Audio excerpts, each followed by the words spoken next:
going on YouTube? It's early morning and we have some bad news coming from OOIDA. We have had another case thrown out by the Supreme Court. This makes us 0-2 right now, if y'all don't know. The first case we had thrown out was the E-Law case. The Supreme Court decided not to hear it. They threw it out. We lost. All the drivers lost. It's a loss for drivers, and it's a win for the suit and tie guys, because that's what this is. It's the suit and tie guys versus the drivers. Okay, so the suit and tie guys, they was up for the suit and tie guys. They was up 1 point. The drivers was at 0. Okay, well, here's another case that of course I was hoping for. It was the PSP report case going up to the Supreme Court. Supreme Court says we ain't trying to hear it. It's OOIDA again. Throw it out. So the suit and tie guys are now at 2. The drivers at 0. They finna take the cup from us, y'all. They finna win the Stanley Cup. They winning the Super Bowl right now. One more game and it's over with. But if you don't know, the PSP report case. Now recently we had a DOT 72-hour blitz, and you know you had two different type of drivers. Okay, you had the drivers like me that's smart and understand what's going on, that want as many drivers as they could not to even drive during the blitz. Okay, then you got the other type of driver, and the other type of driver sounds like this. Well, you know, if you got all your paperwork together and you do your pre-trip, you don't got nothing to worry about. That is the driver you don't want to be doing the DOT blitz, because the driver, in his mind, he believes that because he did a 15-minute pre-trip, he walked around the truck, kicked the tires, took a bat to the tires, did a RKO on the tires, rock bottom, you name it. Because he did all of that, and he got all his paperwork, his own electronic logs, he believes when he gets to the scale house that everything is gonna be fine. The problem is, guys, the reason a driver like me is telling you not to go is simply because you aren't a diesel mechanic. Okay, when you get up to the scale house, okay, these guys are underneath your trailer, checking your brakes, measuring your brakes, checking things you ain't never checked not one time in your entire career. Don't even know how to check it. They got tape measures out, you name it. They just looking for ways to end your career. So that's why on Facebook you see me going around the scare house doing the 72-hour blitz. Okay, it's not because I don't have my paperwork together, I didn't do my pre-trip or anything like that. It's simply because there is nothing good that's gonna come out of me going through the scare house. Nothing good could possibly come out. Okay, and I got to go in. I ain't got no pre-pass. I don't spend, you know, $15-$20 a month in just wasteful money. Okay, but some of y'all went through, and some of y'all, now y'all know, some of y'all did get bad DOT inspections. I was watching one YouTuber, he's an owner-operator team, light-skinned guy. I think he was running flatbed. He went through the scare house, and I believe he said he was overweight on one of his drives. I forgot what all he said, but they got him for a couple of things. Like I said, there's nothing good. Now he was overweight, I can understand.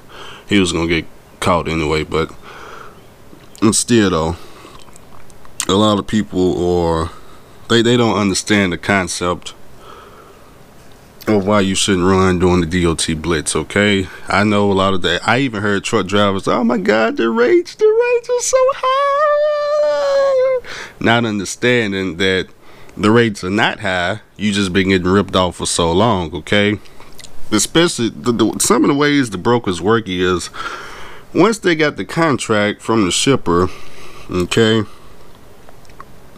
the shipper has already locked in place the rate for, let's just say, the month. Okay, so if the rates went up during the DOT blitz, it's because you was getting ripped off. Okay, it's because okay, if the shipper agrees to pay $3 a mile to the broker for him to move 100 loads, okay, and let's just say the DOT blitz is coming, and all this time you've been getting, $1.50 a mile, and in your head, because you think there's less trucks on the road, now instead of asking for $1.50, you asked for $2 a mile. You thinking the rates went up, the rates went up, the rates went up. No, the rates did not go up. You just found out you was getting ripped off all that time, okay? But anyways, I digress. The drivers alleged DOT and its Federal Motor Carrier Safety Administration shared too much information about drivers' violation history to prospective employers in the pre-employment screening program, the PSP report. The drivers claimed that the reports destroyed their reputations and made it harder for them to find work. The information shared in the PSP reports, they claimed, was intentionally and willfully beyond the scope of the PSP. The driver plaintiffs argued in the 2004 lawsuit that the PSP reports are only to contain accident reports and reports of serious, the keyword is serious, driver-related safety violations. They claimed FMCSA provided information like excessive weight. So if you went through the scare house, you may have been, 300 pounds over on one of the drive axles. That went on your PSP report. If you got caught speeding in the range of 6 to 10 miles per hour, that was on your PSP report. If you had any type of law violations or incorrect laws or parking violations, they put all that on your PSP report, when the PSP report was only supposed to contain, like I said, accidents and reports of serious driver-related safety violations, not a broken fire extinguisher strap, not that you didn't add up your 70 hours, not crap like that, okay?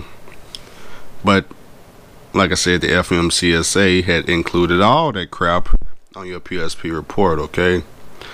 Even if you got a speeding ticket and the court threw it out, or you got found not guilty, it's still on your PSP report, okay? So anyways, what they was trying to do in court was they was trying to say that the FMCSA was violating the 1974 Privacy Act. So what's my thoughts on it? What is my thoughts on it? I think it's horrible.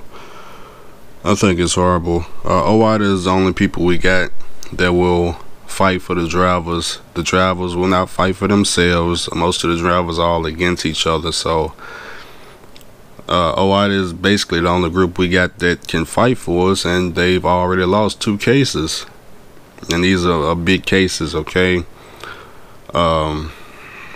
It's kind of devastating.